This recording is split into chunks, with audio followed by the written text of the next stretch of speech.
Mr. Diego, I can send that because he clearly isn't here. So, this is from him. I'm just reading it. It is an honor for me today to introduce this young lady.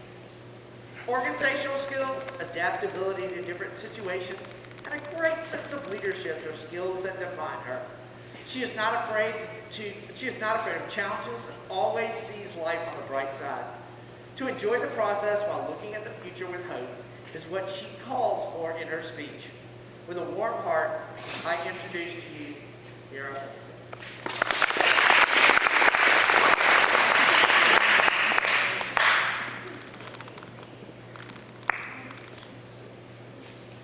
While reflecting on my time in middle school is a worthwhile task, I am still only beginning to grow. The season of spring best represents my time spent at collegiate over the past 3 years. Spring is associated with beginnings, opportunities.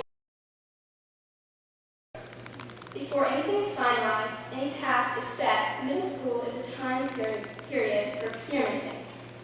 It's also an important gateway. Middle school is a transition into high school and teenage years where more and more is expected. As I continue to get older and progress, hopefully I will come to some sort of understanding of what I hope to become my future.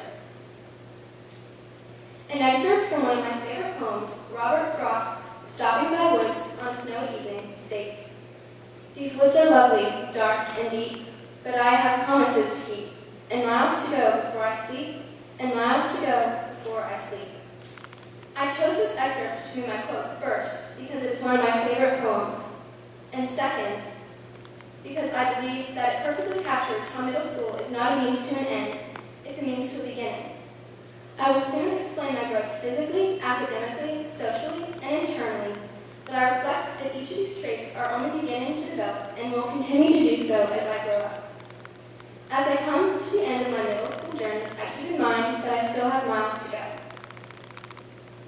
When reflecting on my physical growth, I realize I should not only include how I progressed physically, have impacted my perspective. My physical pursuits affect my mental stamina and mindset. I have developed skills in skating over the past 3 years. Skating takes up a lot of my time and contributes to my persona. I've been skating off and on since I was around 7, and I can't imagine what I would do with all my free time if I didn't skate. But I faced many challenges developing in skating. Each time I trip and fall, I have to pick myself up and try again. My favorite falls being when I slipped doing nothing, just skating straight forwards, hit my head, was knocked out, and got a concussion. Also when I fell doing another basic move, landed wrong, and broke my wrist. An honorable mention being when I tried to stop while flying down the ice, slipped, and slammed shoulders first into the wall as the collision made a loud thump, and everyone stopped what they were doing to stare at me. So while I still have much progress to make in skating, I have fallen many times and learned that the only thing that will help me progress, the only option, is to get back up. I also spend time in the arts, whether it's LCS singers, the people who sing at Thanksgiving, Winterlude, and graduation, or the musicals and plays. I'm always involved with performing. I enjoy participating in the musicals because I've had time to make friends with the people in my grade and other grades that I would usually not be close with. After all the practices, this year's Zoom classes, and tech weeks, it has been easy for me to grow close to my castmates. But each production requires a lot of time and practice to develop. Each of my extracurriculars not only contributes to my physical stamina, they expand my time management skills. The musical is no exception. While it's different from sports, it requires time and effort to produce. In the end, though, it is rewarding to see our hard work go into the final play. School has always been a mix of challenges and successes. I struggle in some areas, like scope quizzes, and I'm breezed by others, I'm pretty good at everything. But throughout my 3 years at collegiate, I've come to find that knowledge itself isn't always necessarily the goal. It's the tools you learn to use and the skills you acquire to help yourself and others. While rudimentary skills are required to make it in life, much of the knowledge we acquire in skill will not be used as we grow up. Ask any adult, and their answer will be the same. They forget many of the topics we've learned about. Instead of much of this knowledge I may not use, my study habits, cognitive abilities, and social skills will play a key role in my adult life. Curriculums at collegiate vary each year as we grow and have the capacity to learn more and more. This is difficult because these varying subjects are not always interesting to me. I've always been particularly interested in the climate and in ocean ecosystems, but one topic that does not interest me is space. Sorry, Ms. Goodman. And while oftentimes I enjoy my classes, it is difficult to put my full effort towards topics I'm uninterested in. But throughout my middle school experience, I have begun to understand that you need to know a little about everything in order to focus on any one topic. For example, each year in math, we learn about methods for solving problems. While it seems stupid that in 6th grade I was still being taught how to work with negatives, those skills are crucial in math class every day. It's the same with every class. We build on our skills each year, and everything we learn connects in some way. I have to pay attention when we learn about space, even if I don't really like it, because I never know when the relevance of those topics will have in my adult life. Okay, next, friends. I've come to find that in middle school, friend groups often shift.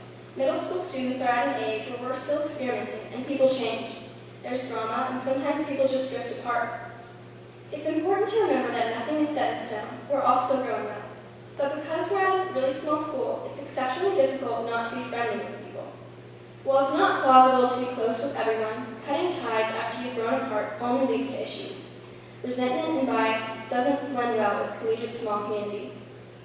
Unlike Atticus Finch, I find myself shifting forms and personalities to fit my environment.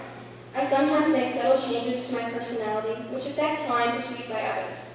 With some people, I'm more outgoing. With some people, I'm more reserved. And I think that most of the population does this, even if not consciously. However, I think that it is important to not shift personality based on my audience. I am currently working on changing my ways and becoming more comfortable with my persona. The more I develop my identity, the more difficult it becomes to alter my personality to meet the expectations of others. Building self-esteem with ideas and perspective ultimately results in the ability to be confident in your identity. While 13 to 14 is an age where I'm still growing up, I'm much more aware than I was in 6th grade. By aware, I mean socially, politically, and I all around just understand the world better. I'll be honest, I still have no idea what's going on sometimes. But walking into 6th grade, I saw the world through completely different eyes than I do now. I formed opinions and began developing my morals. Now, when a classmate brings up a political topic I disagree with, I'm ready to engage with them and argue my ideas. Growing more confidence in political arguments also contributes to my developing identity. As I draw near the end of my presentation, I want to give my thanks to several people. One, my parents. I know we get in disagreements sometimes, but I really am conscious and thankful of everything that you two do for me. Dad, even though I don't want to show it, I admire you for your ability to help people and your perseverance in the face of challenges. Being an ER doctor is difficult because there are no shifts where you can slack off. You always have to be present and prepared to practice medicine. Mom, I admire your natural compassion and talent for helping people. You've had a spectrum of jobs as I've grown up, but you always enjoy them and stay optimistic. I admire that you search for the best in people and that the word cynical is not in your vocabulary. I also want to thank Ms. Kinnison. You always thank us for our hard work, but you put in the most effort. Without you, I would not be where I am artistically, and nothing in the plays or performances would ever get done. You always commit yourself 100% to whatever we are working on in every play, musical, song, and concert we put on as thanks to you. Finally, I'd like to thank my skating coach, Ms. Sarah. While she's not here, she's always on me when I'm goofing off, and she pushes me to work harder to achieve my goals. She also puts in effort annually as she directs local skating academies, the Nutcracker on Ice, which I encourage you to go see when it's safe. As my 8th grade year comes to a close, I see 9th grade as a fresh start and my new project as a transition to the next part of my journey. I have much to learn and much work to do, but I'm optimistic towards whatever I decide my future holds. I still have my entire life ahead of me, and I still have miles to go before I sleep.